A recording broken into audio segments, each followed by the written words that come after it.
విశాఖపట్నం ఆంధ్రప్రదేశ్ వాణిజ్య రాజధాని. ఈ జిల్లా వైద్య, విద్య, వ్యాపార, పర్యాటక రంగాల్లో ముందంజలో ఉంది. ఈ నగరం సముద్రం తీరాన ఉండడం వల్ల షిప్పింగ్ వ్యాపారం ఎక్కువ. ఇక్కడ కేంద్ర ప్రభుత్వ సంస్థలు, రాష్ట్ర ప్రభుత్వ సంస్థలు, భోగాపురం అంతర్జాతీయ విమానాశ్రయం మరియు అనేక విద్యా సంస్థలు, ఆంధ్ర యూనివర్సిటీ, గీతం యూనివర్సిటీ లాంటి ప్రతిష్టాత్మకమైన యూనివర్సిటీలు, సుందరమైన బీచ్, అరకు లోయలతో పాటు ఎన్నో టూరిస్ట్ ప్లేస్లు ఉన్నాయి. ప్రపంచ ప్రఖ్యాతగాంచిన సింహాచలం అప్పన్న దేవాలయం, వైజాగ్ స్టీల్ ప్లాంట్ కూడా ఇక్కడే ఉండడం మరో ప్రత్యేకత. ఈ జిల్లాలో రాజకీయంగా తెన్నేటి విశ్వనాథం, ద్రోణంరాజు సత్యనారాయణ, టి సుబ్బిరామిరెడ్డి లాంటి ప్రముఖులు ఈ జిల్లాపై తమదైన ముద్ర వేశారు. ఇక 2019 ఎలక్షన్స్లో టీడీపీ ఎమ్మెల్యే అభ్యర్థులు వీరే. భీమిలి. ఈ నియోజకవర్గంలో ప్రస్తుత రాష్ట్ర విద్యాశాఖ మంత్రి గంటా శ్రీనివాసరావు ఎమ్మెల్యేగా ఉన్నారు. ఆయన తన సొంత జిల్లా అయిన ప్రకాశం జిల్లా నుండి 2019లో పోటీ చేయాలి అని ఆలోచిస్తున్నారు. అప్పుడు భీమిలిలో టీడీపీ ఎమ్మెల్యే అభ్యర్థిగా పరుచూరి భాస్కర్రావు బరిలో దిగుతారు. విశాఖ తూర్పు.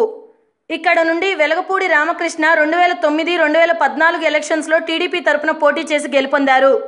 ఆయన నిత్యం ప్రజా సమస్యలు పరిష్కరించడంలో ముందంజలో ఉన్నారు. సో 2019లో కూడా టీడీపీ టికెట్ ఆయనకే ఇవ్వనుంది. విశాఖ దక్షిణం. ఈ నియోజకవర్గం నుండి టీడీపీ తరపున 2014లో గణేష్ కుమార్ గెలుపొందారు. ఈయన నిత్యం ప్రజల్లో ఉండే మనిషి. 2019లో టీడీపీ ఎమ్మెల్యే టికెట్ గణేష్ కుమార్కే ఇవ్వనుంది. విశాఖ ఉత్తరం. ఈ నియోజకవర్గం నుండి టీడీపీ మిత్రపక్షమైన బీజేపీ నుండి విష్ణుకుమార్ రాజు 2014లో ఎమ్మెల్యేగా గెలిచి ఆంధ్రప్రదేశ్ అసెంబ్లీలో బీజేపీ ఫ్లోర్ లీడర్గా వ్యవహరిస్తూ ఆంధ్రప్రదేశ్లో ఉన్న అనేక సమస్యలపై మాట్లాడుతూ ఆయన వాణి బాణి వినిపిస్తున్నారు. సో 2019లోనూ ఆయనే పోటీ చేస్తారు. విశాఖ పశ్చిమ. ఈ నియోజకవర్గం నుండి 2014 ఎలక్షన్స్లో గణబాబు పోటీ చేసి గెలిచారు. తిరిగి 2019లో కూడా ఆయనకే టికెట్ ఇవ్వచ్చు, లేక ప్రజాబలం ఉన్న కొత్త అభ్యర్థిని పరిశీలించవచ్చు. గాజువాక. 2014లో టీడీపీ తరపున ఇక్కడ శ్రీనివాస్ యాదవ్ పోటీ చేసి 20,000 మెజారిటీతో గెలుపొందారు. 2019లోనూ టీడీపీ ఎమ్మెల్యే టికెట్ శ్రీనివాస్ యాదవ్కే ఇస్తారు. చోడవరం. ఈ నియోజకవర్గంలో 2014లో టీడీపీ తరపున కేఎస్ఎన్ రాజు ఎమ్మెల్యేగా గెలిచారు. స్థానికంగా మంచి ప్రజాబలం ఉన్న నాయకుడు. సో 2019లోనూ టీడీపీ ఎమ్మెల్యే అభ్యర్థి ఆయనే. మాడుగుల. 2014లో ఈ స్థానం వైఎస్ఆర్సీపీ అభ్యర్థి ముత్యాల నాయుడు గెలుపొందారు. ఆయన మీద పోటీ చేసిన టీడీపీ అభ్యర్థి రామానాయుడు స్వల్ప ఓట్ల తేడాతో ఓటమి పాలయ్యారు. 2019లో తిరిగి టీడీపీ ఆయనకే అవకాశం ఇవ్వచ్చు, లేకపోతే కొత్త అభ్యర్థిని పరిశీలిస్తారు. అరకు. అరకు ఒక బ్యూటిఫుల్ టూరిస్ట్ ప్లేస్. నిత్యం చాలా సినీ షూటింగ్లు జరుగుతుంటాయి. ఈ నియోజకవర్గంలో 2014లో వైఎస్ఆర్సీపీ అభ్యర్థి సర్వేశ్వరరావు గెలిచి టీడీపీలోకి మారారు. ఈయన నిత్యం ప్రజల్లో ఉండే మనిషి. ప్రజలతో మంచి సత్సంబంధాలు ఉన్నాయి. సో 2019లో టీడీపీ ఎమ్మెల్యే టికెట్ ఆయనకే దక్కుతుంది. పాడేరు. 2014లో ఇక్కడ వైఎస్ఆర్సీపీ అభ్యర్థి జి ఈశ్వరి గెలిచారు.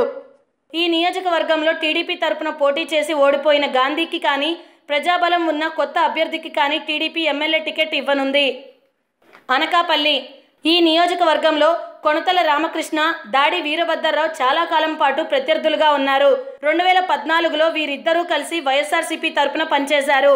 ఇక్కడ 2014లో కొనతల రఘు వైఎస్ఆర్సీపీ ఎమ్మెల్యేగా పోటీ చేశారు. ఆయన మీద టీడీపీ తరపున పి గోవింద్ సత్యనారాయణ పోటీ చేసి 22,000 మెజారిటీతో గెలిచారు. 2019లోనూ టీడీపీ ఎమ్మెల్యే టికెట్ గోవింద సత్యనారాయణకే దక్కునుంది. పెందుర్తి. 2014లో ఇక్కడ నుండి టీడీపీ తరపున బండారు సత్యనారాయణమూర్తి పోటీ చేసి గెలిచారు. ఈయన టీడీపీ సీనియర్ నాయకుడు. గతంలో మంత్రిగా కూడా పనిచేశారు. సో 2019లో టీడీపీ ఎమ్మెల్యే టికెట్ ఆయనకే ఇస్తుంది. యలమంచిలి. ఈ నియోజకవర్గంలో 2014 ఎలక్షన్స్లో పంచకర్ల రమేష్ టీడీపీ తరపున గెలిచారు.